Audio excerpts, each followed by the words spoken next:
과학에 대한 모든 궁금증을 풀어주는 궁금한 S 시간입니다.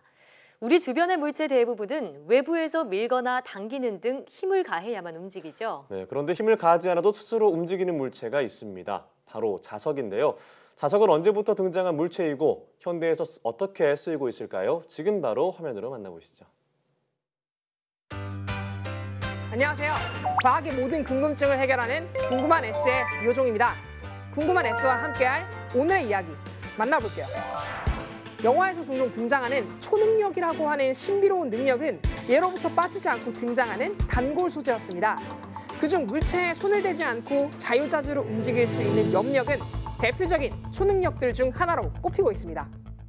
이처럼 떨어져 있는 물체가 서로에게 힘을 작용해 서로를 끌어당기거나 밀어내는 힘을 멀리 떨어진 거리에서 작용하는 힘이라는 뜻의 원거리 작용력이라고 부릅니다.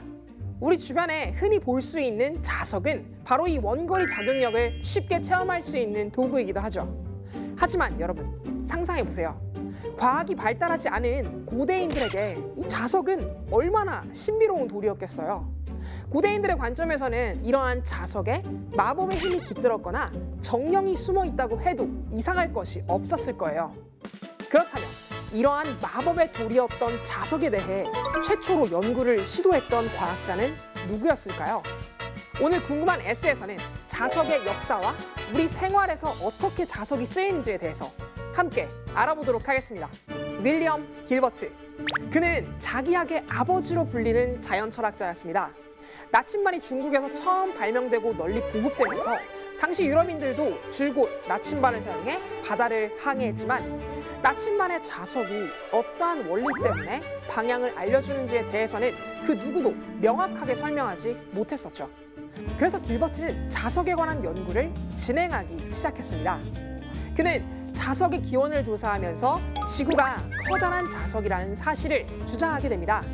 당시에 많은 사람은 나침반이 북극을 가리키는 이유를 북극성이 엄청나게 강력한 자석이거나 북극 쪽에 아주 강력한 자석이 있다고 생각했었지만 길버트는 지구 전체가 커다란 자석이기 때문에 나침반이 북극을 가리킨다고 주장했었죠.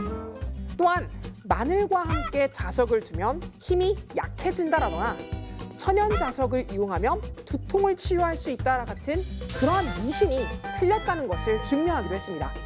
1600년에 출간된 그의 저서 자석에 관하여에서도 달이 지구를 도는 이유가 자석들 사이에 작용하는 힘과 비슷한 이유일 것이라는 주장이 내포되어 있었습니다. 다시 말해 천문학적 현상 또한 자석의 힘을 이용해 설명하려고 했던 것이죠. 그렇기 때문에 길버트 또한 코페르니쿠스가 주장했던 지동설을 지지하기도 했습니다. 이러한 이유에서인지 길버트의 자석에 관하여라는 책은 천문학에 관심이 많았던 많은 과학자들에게 큰 영감을 주는 책으로서 자주 읽히게 됩니다. 천문학의 한 획을 그은 과학자인 갈릴레오 갈릴레이와 요하네스 케플러도 이 책을 통해서 큰 영감을 얻었다고 하니 이러한 사실을 통해 당시에 큰 영향력이 있는 책이었음을 미루어 짐작해 볼 수 있겠죠. 또한 길버트는 자석뿐만 아니라 전기현상에 대해서도 연구했었는데요. 호박에 먼지, 실, 종이 같은 게 달라붙어 있는 것을 본 길버트는 호박 외에도 유리나 유황 등을 문지르면 가벼운 물질을 잡아당긴다는 사실을 알아내게 됩니다. 그는 그 잡아당기는 힘을 고대 그리스어로 호박이라는 뜻의 일렉트리카라고 불렀는데 이것이 오늘날 전기, electricity라는 말의 유래가 되었답니다. 이러한 자석에 관한 커다란 업적들도 정말 대단했지만 길버트의 업적 중 가장 빛나는 업적은 학문적으로서 과학과 유사과학을 분리해낸 전개 방법. 다시 말해 과학의 연구를 최초로 실험적인 방법을 통해 증명하려는 접근 방식이었다는 것이 놀랍습니다. 또한 자신의 실험 방법을 누가 봐도 재현할 수 있게끔 대단히 구체적으로 서술했기 때문에 자신의 주장에 대한 근거로 이용되기도 했죠.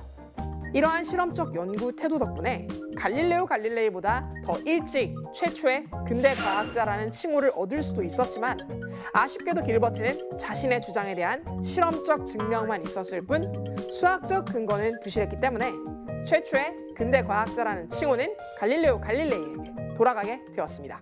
하지만 이미 오래전부터 알고 있었던 자석의 성질과 원인을 알아냈다는 원초적 역할을 했다는 것에 대해서는 절대 반박할 수 없겠죠? 그럼 우리 일상 곳곳에서 얼마나 자석을 많이 사용하고 있는지 함께 들여다보도록 할까요? 신용카드나 통장에 있는 마그네틱 바는 자석으로 되어 있어서 여러 가지 정보를 저장할 수 있습니다.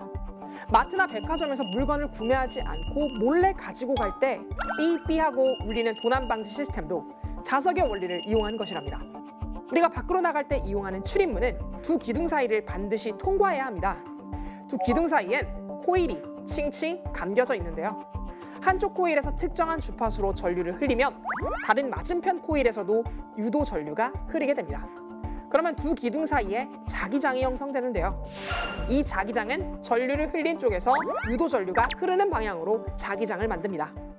만약 이 자기장 속을 자성을 띤 물체가 지나가게 되면 자기장의 방향이 흩어지거나 변하게 되죠. 자성을 띤 물체 쪽으로 유도 전류의 방향도 바뀌게 되고 말이에요. 이 흐름을 센서가 감지해 경보음을 울리는 것이랍니다. 또 체내에 자성을 띠는 물질을 가지고 태어나서 그 감지 능력을 이용해 방향을 찾는 동물도 있답니다. 사실 우리 주변에서 아주 흔하게 볼 수 있는 새가 바로 그 주인공이죠. 바로 비둘기입니다. 비둘기는 머리뼈와 뇌 막 사이에 아주 작은 자석세포가 존재하고 있습니다.